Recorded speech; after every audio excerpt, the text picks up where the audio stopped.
Hello investigators! Are you looking to play some Arkham Horror the card game in London, England on a weekend? Can't wait till Arkham in Flames 2? Well, pop down to Alexandra Palace on the 28th and 29th of September 2019 for Tabletop Gaming Live.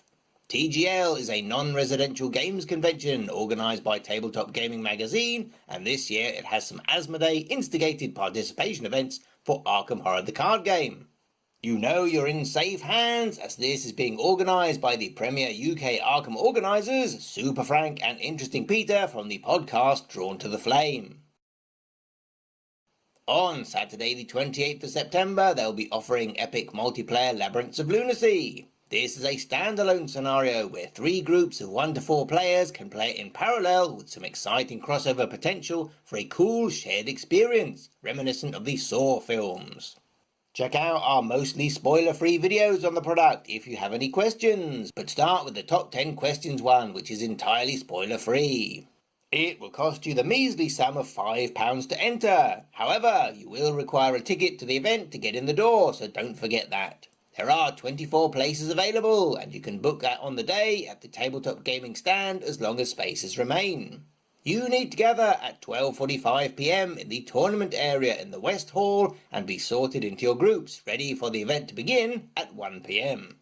And the whole thing concludes at 5 o'clock, but your investigator or even your whole team may be defeated before then.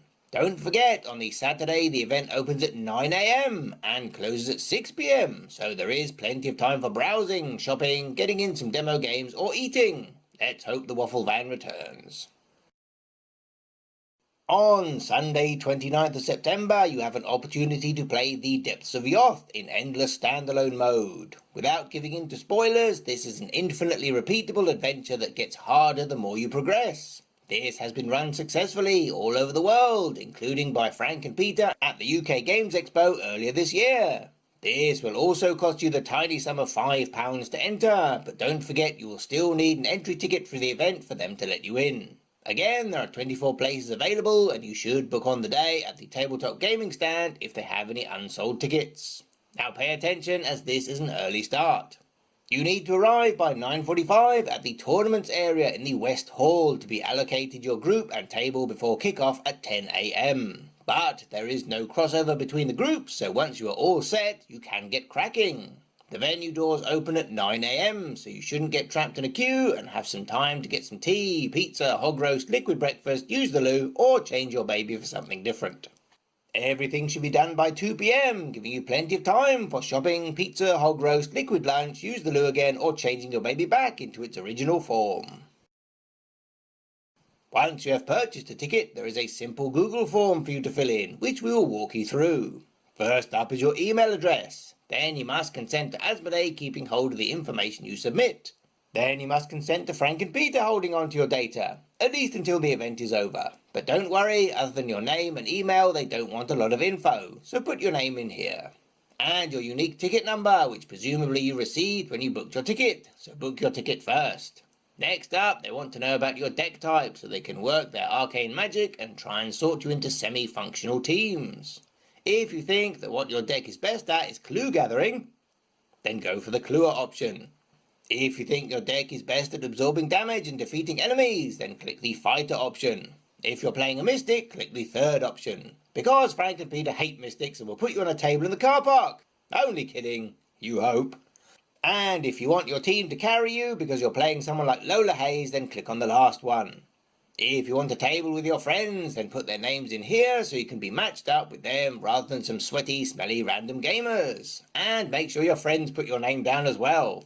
It's also worth double checking which name your friends are using on their form. You may know your chums as Selby, Chen and Peterson, but if they don't use their nickname on official paperwork, you are out of luck.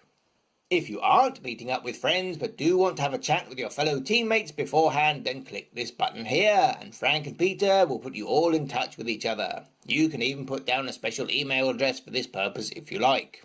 This is entirely optional. You can just rock up on the day and you'll be put into the mystery pod. The final part is for general questions and comments, and the spoil sports have specified relevant and appropriate, which is no fun at all. At the very least, put down the name of your investigator here. Given that investigators can often be built for different roles, it is handy to know their name to stop, say, a Clue Joe Diamond and a Fighter Joe Diamond being put in the same team.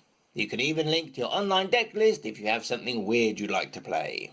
Use this section to make sure Frank and Peter have all the information to help you have a good time. If you're a new player, if you've never played in multiplayer or public, if you only have one core set, if your train won't arrive till 10 minutes before the event, are all helpful things an organizer can use to make sure you get matched up with the best team for you. Maybe let them know if you want to play using the optional taboo list as well. Push the submit button when you're ready, and don't forget to fill out the other form if you're attending both events.